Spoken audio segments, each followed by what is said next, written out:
কল্পনা করুন একটি পরীক্ষা, মাত্র 1710টি সিট, অথচ আবেদন করেছে 3.5 লাখের মতো মানুষ। কেউ বিজ্ঞান থেকে, কেউ কমার্স, কেউ আর্টস, সবারই একটি স্বপ্ন, একদিন বিসিএস অফিসার হওয়া। অন্যদিকে ঢাকার কোনো এক অভিজাত এলাকায় একটি ব্যাংকের 12তলা অফিসে একদম নতুন একজন গ্র্যাজুয়েট জয়েন করল। প্রথম মাসেরই পেচেক প্রায় 80,000 টাকা। দুইটা সিনারিও একই দেশের, একই জেনারেশনের। বর্তমানে বিশ্ববিদ্যালয়ে অধ্যয়নরত অধিকাংশ ছাত্রছাত্রীর মধ্যে একটি কমন প্রশ্ন হলো তারা কোন ক্যারিয়ারটি বেছে নেবে। আজকে আমরা কিছু ফ্যাক্টস, স্যালারি গ্রোথ আর ফিউচার স্টেবিলিটি অ্যানালাইজ করে বোঝার চেষ্টা করব আপনি কোনটির জন্য নিজেকে তৈরি করবেন।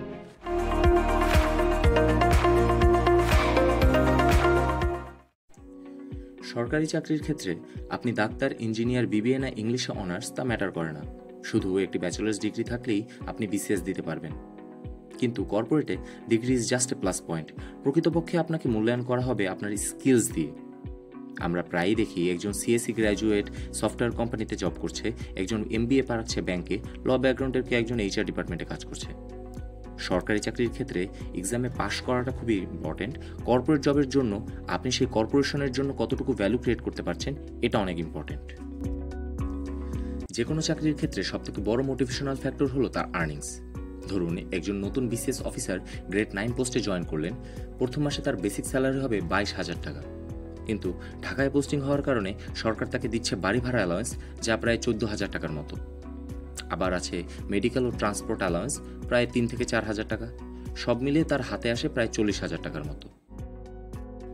অন্যদিকে যে কোনো কর্পোরেশন থেকে নতুন একজন ম্যানেজমেন্ট ট্রেনি অফিসারকে অফার লেটার পাঠানোর সময় সেখানে স্পষ্ট লেখা থাকে স্টার্টিং স্যালারি 22,000 থেকে 60,000 টাকার মতো।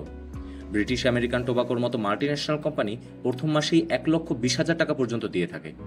তাছাড়া অধিকাংশ সময় একজন ক্যান্ডিডেট চাইলে স্যালারি নেগোসিয়েশন করতে পারে, যেটা সরকারিতে একদম ফিক্সড। চাকরির 5 বছর পর যিনি বিসিএস ক্যাডার, তার বেতন, ইনক্রিমেন্ট ও প্রমোশন মিলিয়ে উঠে যায় প্রায় 50 থেকে 55,000 টাকার মতো। তার ফেস্টিভ্যাল, বোনাস, ভাতা মিলিয়ে টাকা খুব বেশি না হলেও সে শিওর মাসের শুরুতে সে টাকাটা পেয়ে যাবে। অন্যদিকে কর্পোরেট লাইফে একজন স্মার্ট পারফর্মার 5 বছরে অ্যাসিস্ট্যান্ট ম্যানেজার বা সিনিয়র ম্যানেজার পজিশনেও যেতে পারে। আবার অনেকে জব সুইচও করে। প্রত্যেকবার তার এক্সপিরিয়েন্সের উপর 25 থেকে 30% বেতন বাড়ে। তার স্যালারি তখন 1 থেকে 1.5 লাখ টাকা পর্যন্ত, কিছু কিছু ক্ষেত্রে 2 লাখ টাকাও হতে পারে। আমরা যদি এই দুটি ক্যারিয়ারের চূড়ান্ত সময় নিয়ে কথা বলি, একজন সরকারি কর্মকর্তা সবকিছু ঠিকঠাক থাকলে চাইলে সেক্রেটারি বা সিনিয়র সেক্রেটারি পর্যন্ত হতে পারে। ন্যাশনাল পে স্কেল 2015 অনুযায়ী লাইফ টাইম এক্সপিরিয়েন্স 30-35 বছরের চাকরি শেষে তার সর্বোচ্চ বেতন হয় 1.5 লাখ টাকা মতো, সাথে পেনশন গ্যারান্টিড। কিন্তু কর্পোরেট চাকরিজীবী তার ক্যারিয়ারের চূড়ান্তে 3 থেকে 5 লাখ টাকা পর্যন্ত স্যালারি পেতে পারে। তাছাড়া কর্পোরেট এম্পায়ারের শীর্ষে যিনি আছেন, ধরুন একজন সিইও, তিনি মাসে উপার্জন করেন 20 থেকে 36 লাখ টাকার মতো। কিন্তু কর্পোরেটে কোনো মাসিক পেনশন দেওয়া হয় না। এখানে এককালীন টাকা দেওয়া হয়, যেটা চাকরির মেয়াদ, পজিশন, বেসিক স্যালারির উপর ডিপেন্ড করে 50 লাখ থেকে 1.5 বা 2 কোটি টাকাও হতে পারে। এখানে income limitless, but only for those who can reach to the top 1%। আমরা যদি এবার দুটি ক্যারিয়ারের লাইফস্টাইল নিয়ে কথা বলি, আমরা কম বেশি সকলেই জানি যে একজন গভর্নমেন্ট এমপ্লয়িকে একটা ফিক্সড ওয়ার্কিং আওয়ার মেনটেন করতে হয়। সকাল 8টা-9টার দিকে অফিসে যাওয়া, বিকাল 5টা-6টার দিকে বাড়ি ফেরা, একটা ডেইলি রুটিন। শুক্র শনি 2 দিন সাপ্তাহিক ছুটি, বছরে 22 দিন সরকারি ছুটি। এক কথায় পরিবার, ব্যক্তিজীবন, সামাজিক সম্মান সবই ব্যালেন্সড। কিন্তু একজন কর্পোরেট এমপ্লয়ির লাইফস্টাইল মোটেও সহজ না। হ্যাঁ, এটা সত্য যে একজন কর্পোরেট এমপ্লয়িকেও একটা ফিক্সড ওয়ার্কিং স্কেডিউল দেওয়া হয়, তবে বাস্তবিক অর্থে চিত্রটা অনেক ভিন্ন।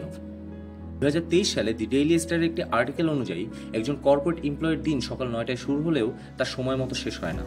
কখনো রাত 9টা, কখনো উইকেন্ডে মিটিং, টার্গেট মিস করলে মেন্টাল প্রেশার, অ্যাপ্রেজাল খারাপ হলে ইনক্রিমেন্ট ক্যান্সেল, খুবই নর্মাল।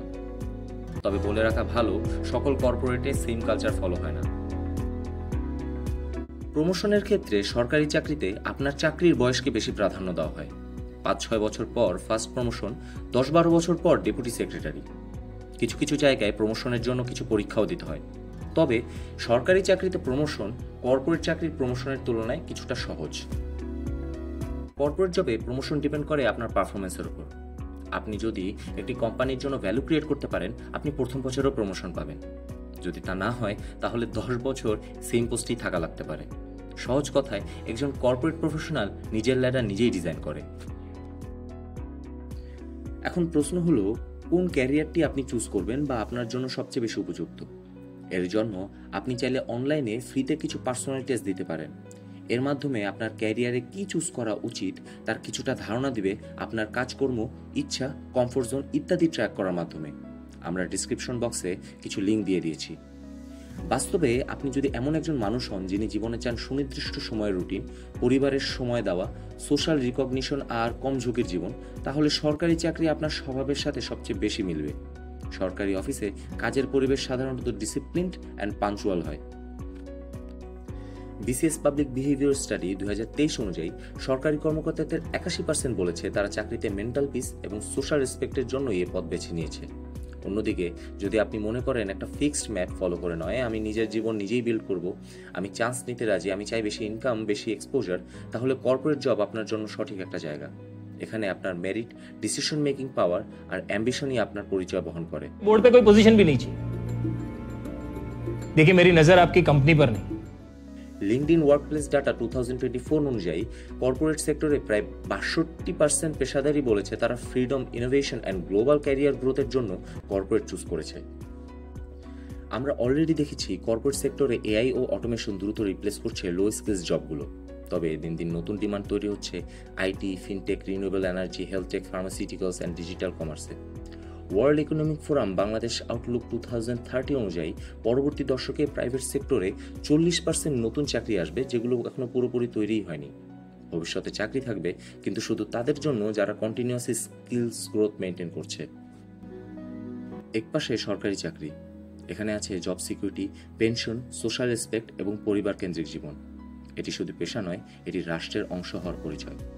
অন্য পাশে কর্পোরেট ক্যারিয়ার, এখানে আছে হাই ইনকাম অপরচুনিটি, দ্রুত গ্রোথ, গ্লোবাল এক্সপোজার এবং নিজের পরিচয় গড়ে তোলার স্বাধীনতা। আপনি যদি বলেন আমি চাই নিরাপত্তা, এক শান্ত এবং ডিসিপ্লিন লাইফ, তাহলে সরকারি চাকরি আপনার জন্য শ্রেষ্ঠ পথ। আপনি যদি ভাবেন আমি নিজের পোটেনশিয়াল এক্সপ্লোর করতে চাই, নিজের স্কিলসগুলোকে কাজে লাগাতে চাই, তাহলে কর্পোরেটে আপনি ভালো করবেন। দুটি ক্যারিয়ারই নিয়োগ পদ্ধতি ভিন্ন। আপনি যে ক্যারিয়ারটি বেছে নিন না কেন, বিশ্ববিদ্যালয়ে থাকা অবস্থায় আপনার নিজেকে প্রস্তুত করতে হবে ভবিষ্যতের জন্য। আসলে সফল হওয়া যায় দুই পথেই। গুরুত্বপূর্ণ হলো আপনি নিজের মন মানসিকতা, স্বপ্ন আর লাইফস্টাইল অনুযায়ী সঠিক পথ বেছে নিচ্ছেন কিনা। আশা করি ভিডিওটি দেখার পর কোন ক্যারিয়ারটি আপনার জন্য সুইটেবল তা কিছুটা হলেও বুঝতে পারবেন। যদি এই ভিডিওটি আপনাকে কিছুটা হলেও হেল্প করে থাকে, আমাদের চ্যানেলটি সাবস্ক্রাইব করতে পারেন অথবা ফেসবুক পেজটিকে ফলো করতে পারেন।